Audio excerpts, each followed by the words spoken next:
ನಾ ಭುಕ್ತಿಂ ಕ್ಷೀಯತೆ ಕರ್ಮ ಕಲ್ಪಕೋಟಿ ಶತೈರಪಿ. ಅರ್ಥಾತ್ ಭೋಗಿಸದಿದ್ದರೆ ಕರ್ಮವು ಕಳೆಯುವುದಿಲ್ಲ. ಅದು ಪಾಪ ಇರಬಹುದು, ಪುಣ್ಯ ಇರಬಹುದು, ಅನುಭವಿಸಲೇಬೇಕು. ಹಿಂದಿನ ಜನ್ಮದಲ್ಲಿ ಅನುಭವಿಸಲಾಗದಿದ್ದರೆ ಈ ಜನ್ಮದಲ್ಲಿ ನೀವು ಅನುಭವಿಸಲೇಬೇಕು. ನನ್ನ ಮೇಲಿಂದ ಏನಾದ್ರು ಹಿಂಗೆ ಕೆಳಗೆ ನೋಡಿದ್ರೆ ನಾನು ಬೀಳ್ತೀನಿ ಅಂತ ನಂಗೆ ಚೆನ್ನಾಗಿ ಗೊತ್ತು, ನೋಡಕ್ ಹೋಗಲ್ಲ ನಾನು. ಹೌದು, ರೇಖಾದಾಸ್ ಅವರು ಕೂಡ ಪೂರ್ವ ಜನ್ಮದಲ್ಲಿ ಕಳೆಯದ ಕರ್ಮಗಳನ್ನ ಈ ಜನ್ಮಕ್ಕೂ ಹೊತ್ತು ತಂದಿದ್ದಾರೆ. ನಾನು ಈ ಜನ್ಮದಲ್ಲಿ ತುಂಬಾ ಕೊರಗ್ತಿದ್ದೆ. ನಾನು ಏನು ಜನ್ಮದಲ್ಲಿ, ಯಾವ ಜನ್ಮದಲ್ಲಿ ಏನು ಪಾಪ ಮಾಡಿದ್ನೋ, ಏನು ಕರ್ಮ ಮಾಡಿದ್ನೋ, ಈ ಜನ್ಮದಲ್ಲಿ ನಾನು ಒಂಟಿತನ ತುಂಬ ಇದೆಯಲ್ಲ ನನಗೆ ಅಂತ ನಾನು ಅನಿಸ್ತಿತ್ತು. ನನಗೆ ಯಾವಾಗ ಗುರುಜಿ ಅವರು ಈ ಥರ ಹಿಂಗೆಲ್ಲ ಜನ್ಮದಲ್ಲಿ ಕರ್ಕೊಂಡು ಹೋಗಿ ಈ ಕಡೆ ಬಂದಾಗ ನನಗೆ ಅವಾಗ ಅನಿಸ್ತು ನಾನು ಅಲ್ಲಿ ಒಂಟಿ ಇದ್ದೆ, ಅದೇ ಶಾಪ ನನಗೆ ತಗಲಿದ್ದೆ. Because might be still I am alone ಅಂತ, ಲೋನ್ಲಿ ಫೀಲ್ ಆಗುತ್ತೆ ಅಂತ.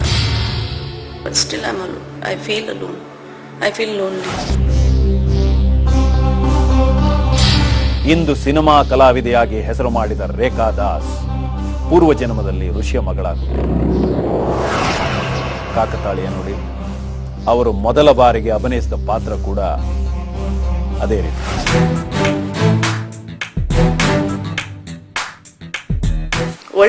ಒಳ್ಳೆ ಆಶೀರ್ವಾದ ಬೇಗ ತಗಲಲ್ಲ ಅಂತಾರೆ, ಆದ್ರೆ ಶಾಪ ಬೇಗ ತಗಲ್ಬಿಡುತ್ತೆ.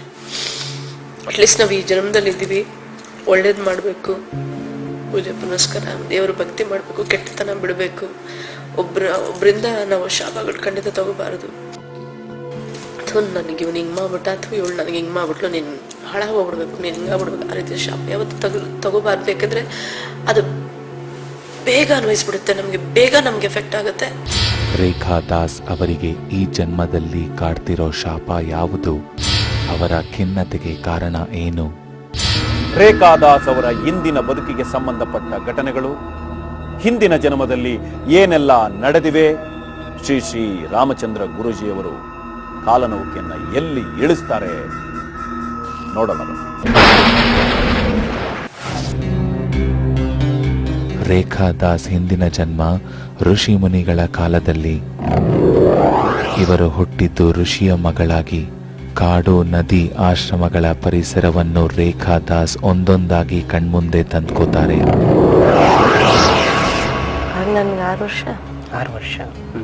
ಎಂತ ಬಣ್ಣದ ಸೀರೆ ಉಡಿಸಿದ್ರು? ಆರೆಂಜ್ ಕಲರ್ ಬಣ್ಣ.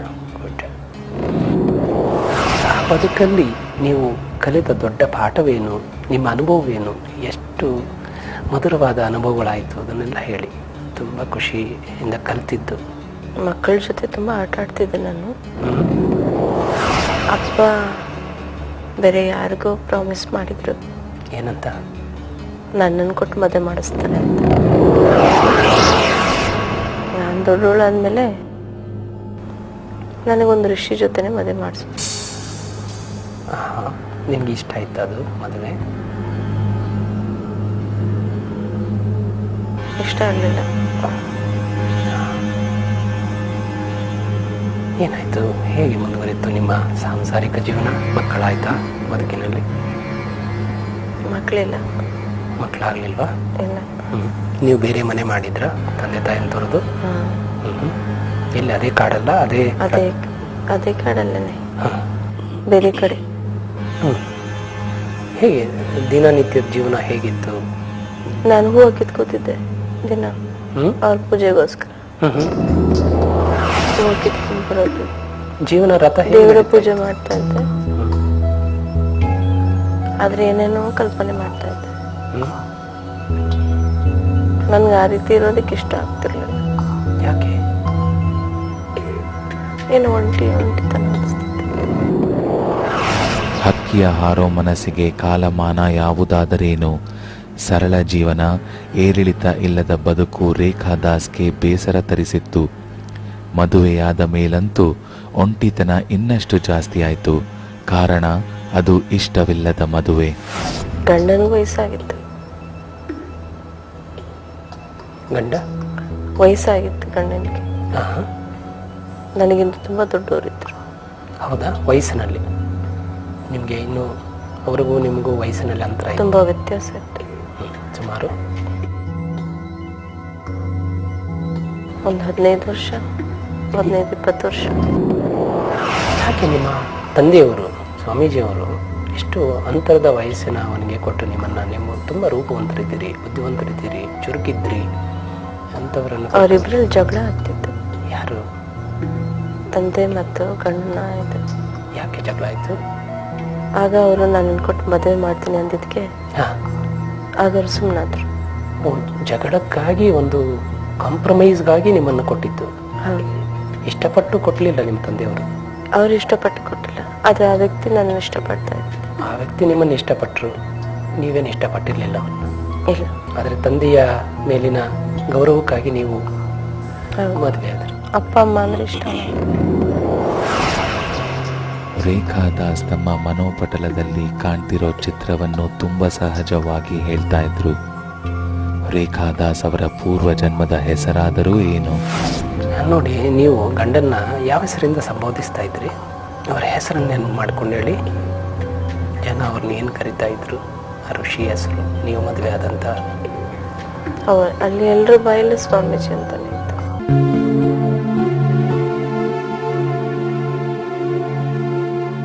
ನಾನು ಅದನ್ನೇ ಹೇಳ್ತಿದ್ದೆ. ಹಾಂ, ನಿಮ್ಮನ್ನು ಏನು ಕರಿತಾ ಇದ್ರು ಅವರು? ಚಂದ್ರ. ಓ, ನಿಮ್ಮ ಹೆಸರು ಚಂದ್ರ ಆಗಿತ್ತಾ? ಗುಡ್. ಗೊತ್ತಿಲ್ಲ. ಅವ್ರು ಕರಿತಾ ಇದ್ದ ಚಂದ್ರ? ಚಂದ್ರ. ಚಂದ್ರ. ರೇಖಾ ದಾಸ್ ಹಿಂದಿನ ಜನ್ಮದ ಹೆಸರು ಚಂದ್ರಮತಿ. ವಯಸ್ಸಾದ ವ್ಯಕ್ತಿ ಜೊತೆ ಮದುವೆಯಾದ ಚಂದ್ರಮತಿಯ ಮುಂದಿನ ಬದುಕು ಏನಾಯ್ತು? ಭಾರತ ದೇಶದ ಯಾವ ಭಾಗದಲ್ಲಿ ರೇಖಾ ದಾಸ್ ಹಿಂದಿನ ಜನ್ಮದಲ್ಲಿ ಹುಟ್ಟಿದ್ರು? ಎಲ್ಲರೂ ಅವ್ರವ್ರ ಕೆಲಸಗಳು ಮಾಡ್ತಾ ಇದ್ದಾರೆ. ಒಬ್ರು ಗಿಡಕ್ಕೆ ನೀರು ಹಾಕ್ತಾ ಇದ್ದಾರೆ.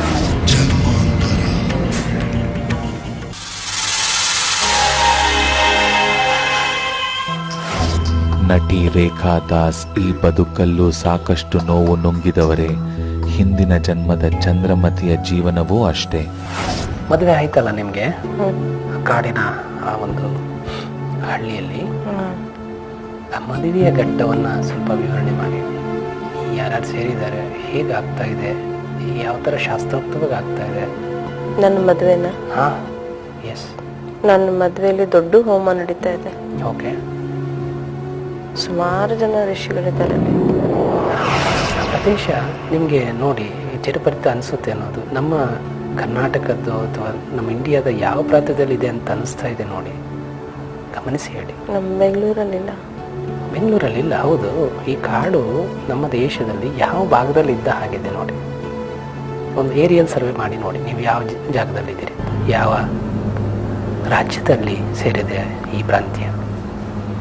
ತುಂಬ ಕಾಡು ಕಾಡು ಕಾಡು ಕಾಡು, ಎಲ್ಲ ಕಡೆ ಕಾಡಿದೆಯಾ? ತುಂಬ ಥಂಡಿ. ಹತ್ತಿರದಲ್ಲಿ ಯಾವುದಾದ್ರು ನದಿ ಹರಿತಾ ಇದೆಯಾ? ಹರಿತಾ ಇದೆ. ಕೆರೆಗಳಿದೆ. ತುಂಬ ಚಳಿ. ಗುಡ್ಡವ ಗಾಡು, ಗುಡ್ಡ ಬೆಟ್ಟ ಎಲ್ಲ ಇದೆ ಅಲ್ಲಿ. ಆ ನದಿನ ಜನ ಯಾವ ಹೆಸರಿಂದ ಕರಿತಾ ಇದ್ರು? ನೀವು ಅದಕ್ಕೆ ನೀರು ತರಕ್ಕೆ ಅಥವಾ ಸ್ನಾನಕ್ಕೆ ಅಥವಾ ನೋಡಕ್ಕೆ ಹೋಗ್ತಿದ್ರಲ್ಲ, ಜನ ಎಲ್ಲ ಆ ನದಿಗೆ ಏನಂತ ಕರಿತಾ ಇದ್ರು? ಪಂಚರಂಗ ಘಾಟ್. ಪಂಚರಂಗ ಘಾಟ್. ಓಹೋ. ರೇಖಾ ದಾಸ್ ಹಿಂದಿನ ಜನ್ಮದಲ್ಲಿ ಚಂದ್ರಮತಿಯಾಗಿ ಹುಟ್ಟಿದ್ದು ಅಸ್ಸಾಂ ರಾಜ್ಯದಲ್ಲಿ. ಅಲ್ಲಿನ ಒಂದು ನದಿಯ ಪಕ್ಕದಲ್ಲಿ ಋಷಿ ಮುನಿಗಳ ಆಶ್ರಮವಿತ್ತು. ಆ ನದಿಯ ಹೆಸರು ಪಂಚಮ್ ಘಾಟ್.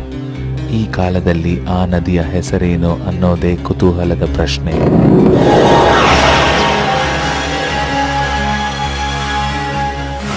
ನನ್ನ ಕಾಲಲ್ಲಿ ಗೆಜ್ಜೆ ಇತ್ತು. ಕಾಲಲ್ಲಿ ಗೆಜ್ಜೆ ಇತ್ತ? ಯಾರು ಮಾಡಿಸ್ಕೊಟ್ಟಿದ್ದ? ಅಮ್ಮ ಹಾಕಿದ್ರು. ಹಾಂ.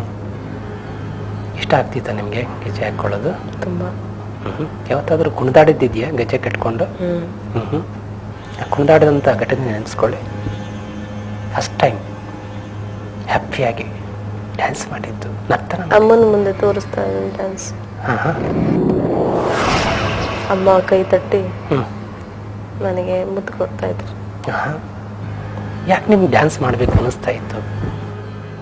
ಗೊತ್ತಿಲ್ಲ, ನನಗೆ ಜೀವನದಲ್ಲಿ ಯಾರೂ ಬೇಡ, ಡ್ಯಾನ್ಸ್ ಬಂದಿದ್ರೆ ಸಾಕಿತ್ತು. ಆದರೆ ನಾನು ಯಾರೋ ಒಟ್ಟಿಗೆ ಉಟ್ಬಿಟ್ನಲ್ಲ, ಎಲ್ಲೋ ಬಂದ್ಬಿಟ್ನಲ್ಲ ಅಂತ ನನಗೆ ಮದುವೆ ಆದಮೇಲೆ ಅನ್ನಿಸ್ತು. ಹೌದಾ? ಮದುವೆ ಆದಮೇಲೆ ನೀವು ಡ್ಯಾನ್ಸ್ ಮಾಡೋದಕ್ಕೆ ಅವಕಾಶ ಆಗಲಿಲ್ವಾ? ನಾನು ಕೂಟಿರೋದಲ್ಲಿದ್ನಲ್ಲ, ಅಲ್ಲೆಲ್ಲ ಆಚೆ ಹೋಗೋದು, ಗಂಡ ನೋಡಿದ್ರೆ ಬೆಳಿಗ್ಗೆ ಹೋಗಿ ಸಂಜೆ ಬರೋದು, ನಾನೊಬ್ಳೇ ಇರ್ತಿದ್ದೆ. ಡ್ಯಾನ್ಸ್ ಮಾಡಬೇಕು ಅಂತ ಇಷ್ಟ ಆಗಿತ್ತು ನನಗೆ. ಅದಕ್ಕೆ ಅವಕಾಶ ಇರಲಿಲ್ಲ. ಅವಕಾಶ ಇರಲಿಲ್ಲ.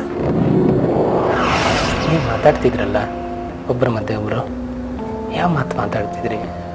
ಯಾವ ಭಾಷೆಯಲ್ಲಿ ಮಾತಾಡ್ತಿದ್ರಿ? ಯಾವ ಪ್ರಾಂತಕ್ಕೆ ಸಂಬಂಧಪಟ್ಟಂಥ ಭಾಷೆ ಅದು ನೀವು ಮಾತಾಡ್ತಾ ಇದ್ದಿದ್ದು? ಹಿಂದಿ ಭಾಷೆ. ಹಿಂದಿ ಭಾಷೆಯಲ್ಲಿ ಮಾತಾಡ್ತಿದ್ರಾ? ಅಸ್ಸಾಂ ಅಲ್ಲ? ಅಸ್ಸಾಮಿಂದ ದೂರ ಇದೆಯಾ? ಅಸ್ಸಾಂ ಹತ್ರ ಇದೆಯಾ ಅದು? ಇಲ್ಲ, ಅದು ಅಸ್ಸಾಂ. ಪಂಚಘಾಟ್ ನದಿ,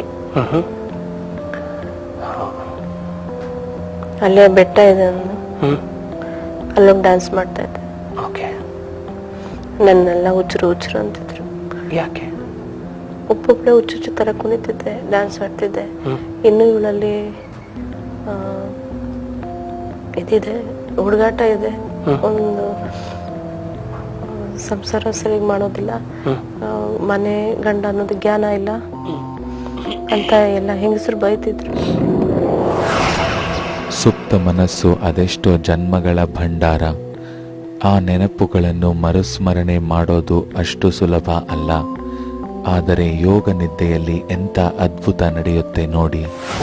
ಯಾವುದಾದ್ರೂ ಒಂದು ತುಂಬ ಸಂತೋಷವಾಗಿದ್ದಂಥ ದಿನಗಳನ್ನು ನೆನೆಸ್ಕೊಳ್ಳಿ ಆ ಬದುಕಿನಲ್ಲಿ, ಆ ಲೈಫಲ್ಲಿ. ಪಂಚರಂಗ್ ಘಾಟಲ್ಲಿ ಸ್ನಾನ ಮಾಡ್ತಾ ಇದ್ದೆ ನಾನು. ಒಬ್ಬಳೇನ ಸ್ನೇಹಿತರ ಜೊತೆ? ಇಲ್ಲ, ನನ್ನ ಫ್ರೆಂಡ್ಸ್ ಎಲ್ಲ ಇದ್ರು. ಎಲ್ಲರೂ ಸ್ನಾನ ಮಾಡ್ತಿದ್ರು. ಎಲ್ಲರೂ ಸುಂದರವಾಗಿದ್ರು. ಅಪ್ಸರ ಇರ್ತಾರ? ತುಂಬಾ ಸುಂದರವಾಗಿತ್ತು. ಎಲ್ಲಾರ್ದು ದೊಡ್ಡ ದೊಡ್ಡ ಕೂದಲು, ಉದ್ದುದ್ದ ಕೂದಲು.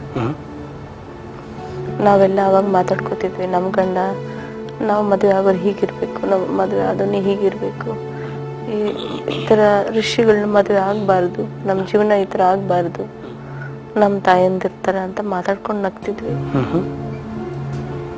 ಅದು ತುಂಬ ಖುಷಿ ಕೊಡ್ತಿತ್ತ? ಹರಟೆ ಹೊಡಿತಿದ್ದು ಸ್ನೇಹಿತರ ಜೊತೆ ತುಂಬ ಖುಷಿ. ಸ್ನೇಹಿತರನ್ನು ತುಂಬ ಇಷ್ಟ ಆಗ್ತಾ ಇತ್ತು.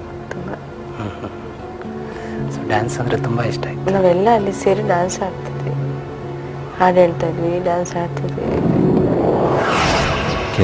ಕೆಲವು ಒಳ್ಳೆಯ ದಿನಗಳನ್ನು ಕಂಡಿದ್ದ ಚಂದ್ರಮತಿಯ ಬದುಕು ಮುಂದೆ ಅನಿರೀಕ್ಷಿತ ತಿರುವು ಪಡೆಯುತ್ತೆ ನೋಡಿ. ಅದೇ ಅಂತ್ಯವೂ ಆಗತ್ತೆ. ಸರಿ, ಈಗ ಬದುಕಿನ ಆ ಬದುಕಿನಲ್ಲಿ ಬದುಕಿದಂಥ ಕೊನೆಯ ಘಟ್ಟಕ್ಕೆ ಬರೋಣ. ಹೇಗೆ ನೀನು ಆ ದೇಹವನ್ನು ತ್ಯಜಿಸೋದಕ್ಕೆ ಏನಾಗಿತ್ತು? ಯಾವ ರೀತಿ? ಗಂಡನ ಜೊತೆ ತುಂಬಾ ಜಗಳ ಮಾಡಿದ್ದೆ. ಆತನು ನನ್ನ ಹತ್ರ ಮುನಿಸ್ಕೊಂಡು ಕೈಯಲ್ಲಿ ಅದೇನು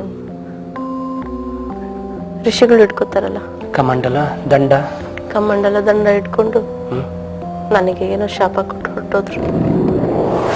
ಹೀಗೆ ನೀನು ಒಂಟಿಯಾಗೇ ಇರ್ತೀಯಲ್ಲ, ಒಂಟಿಯಾಗೇ ಇದ್ದು ನೀನು ಅಲಿಬೇಕು, ನಿನ್ಗೆ ಯಾವತ್ತೂ ನಿನಗೆ ಸುಖ ಸಂತೋಷನ ಸಿಗಬಾರ್ದು, ನೀನು ಯಾವತ್ತೂ ನನಗೆ ಸುಖ ಸಂತೋಷ ಕೊಟ್ಟಿಲ್ಲ, ನಿನಗೂ ಸಿಗಬಾರ್ದು, ನೀನು ಇದೇ ರೀತಿ ಒಂಟಿಯಾಗಿ ಅಲಿಬೇಕು ಅಂದ್ಬಿಟ್ಟು ಶಾಪ ಕೊಟ್ಟು ಹೊರಟೋದ್ರು. ಕೈಯಿಂದ ನೀರು ತಗೊಂಡು ನನ್ನ ಮುಖಕ್ಕೆ ಹಚ್ಚಿದ್ರು.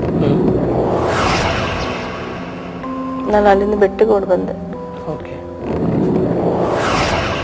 ಚಂದ್ರಮತಿಯ ದುರಂತ ಹೇಗಾಯ್ತು, ಆ ದುರಂತ ಈ ಜನ್ಮದ ಮೇಲೆ ಬೀರಿದ ಪರಿಣಾಮ ಎಂಥದ್ದು? ಉತ್ತರ ನಿಜಕ್ಕೂ ಆಶ್ಚರ್ಯಕರ. ಅದ್ಯಾವುದು ಅವಾಗ ನಂಗೆ ಸಿಕ್ಕಿರ್ಲಿಲ್ಲ, ಒಂಟಿಯಾಗಿ.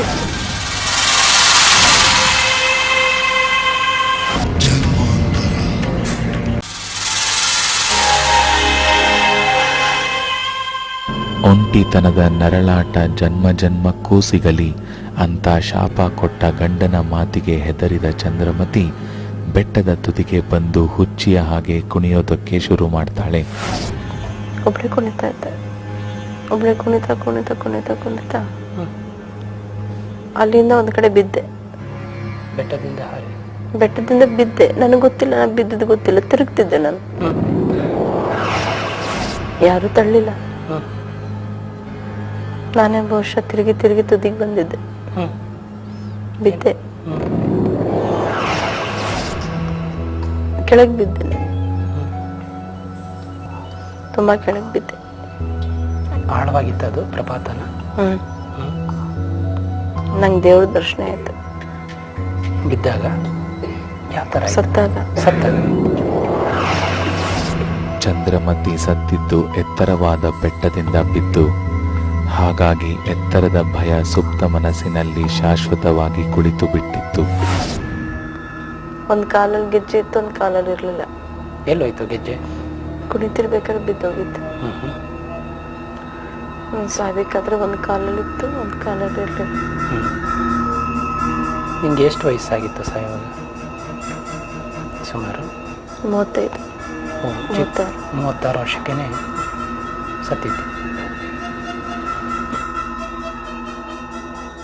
ನನ್ನ ರೈಟ್ ಕಾಲಲ್ಲಿ ಇರ್ಲಿಲ್ಲ ಗೆಜ್ಜೆ. ಬಲಗಾಲಲ್ಲಿ ಇರಲಿಲ್ಲ. ನೀನು ತುಂಬ ಇಷ್ಟಪಡ್ತಿದ್ದೆ ನಿನ್ನ ಜೀವನದಲ್ಲಿ ಗೆಜ್ಜೆ. ಗೆಜ್ಜೆ ಅಂದರೆ ನಿನ್ನ ನೆನಪು ಬರ್ತಾ ಇದ್ದಿದ್ದು ನಾಟ್ಯ. ನಾಟ್ಯದಲ್ಲೇ ನೀನು ಸಂತೋಷವನ್ನು, ಸಂತೃಪ್ತಿಯನ್ನು ಕಂಡುಕೊಂಡಿದ್ದೆ. ತುಂಬ ನಾನು ಯಾರನ್ನಾದ್ರೂ ಪ್ರೀತಿಸ್ಬೇಕು ಅಂತ, ಪ್ರೀತಿಸಿ ಮದುವೆ ಆಗಬೇಕು ಅಂತ. ನನ್ನ ಜೀವನನೇ ನಂಗೆ ಬೇರೆ ಥರ ಇಷ್ಟ ಇತ್ತು. ಅದ್ಯಾವುದೂ ಅವಾಗ ನಂಗೆ ಸಿಕ್ಕಿರಲಿಲ್ಲ.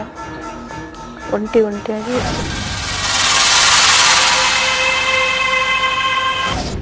ಬಿದ್ದ ಮೇಲೂ ಚಂದ್ರಮತಿಗೆ ತನ್ನ ಗೆಜ್ಜೆಯದೇ ಧ್ಯಾನ. ನೃತ್ಯದ ಮೇಲೆ ಅಂಥ ವ್ಯಾಮೋಹ, ಅಂಥ ವಿಪರೀತ ಕುಣಿತದ ಮೋಹ ಕೂಡ ಸುಪ್ತ ಮನಸ್ಸಿನಲ್ಲಿ ದಾಖಲಾಗತ್ತೆ.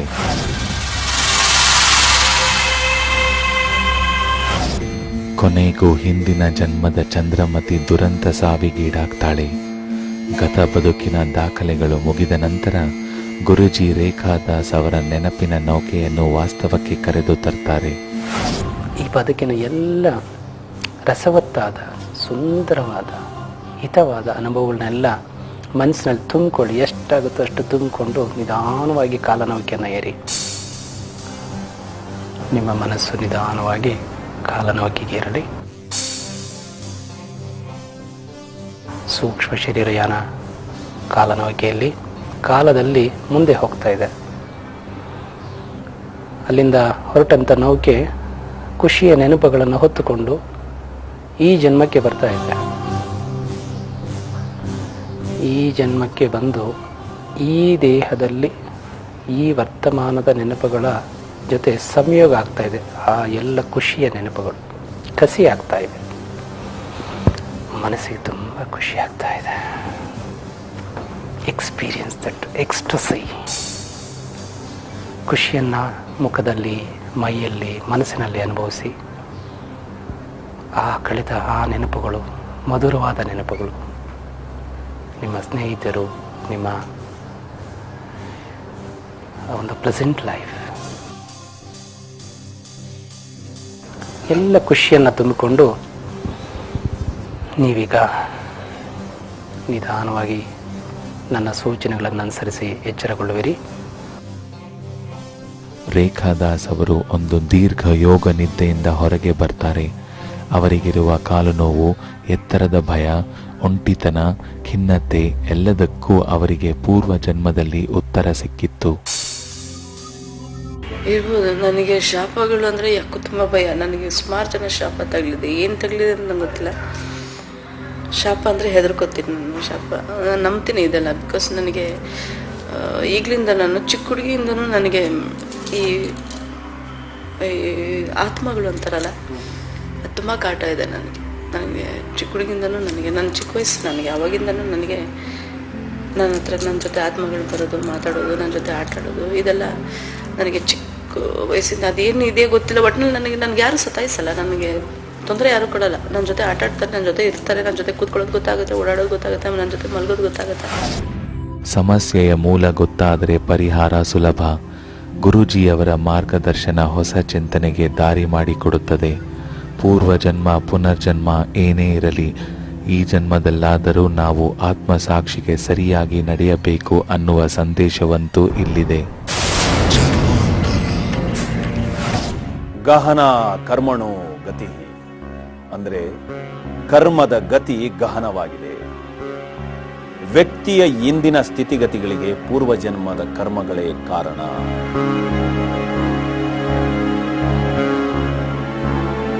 ರೇಖಾದಾಸ್ ಅವರ ಎರಡೂ ಬದುಕಿಗೂ ಎಷ್ಟೊಂದು ಸಾಮ್ಯತೆ ಇದೆ ನೋಡಿ. ಜನ್ಮಾಂತರ ಕಾರ್ಯಕ್ರಮದಲ್ಲಿ ಇಂತಹ ಎಷ್ಟೋ ಅದ್ಭುತ ಅನುಭವಗಳು ನಡೆಯಲಿವೆ.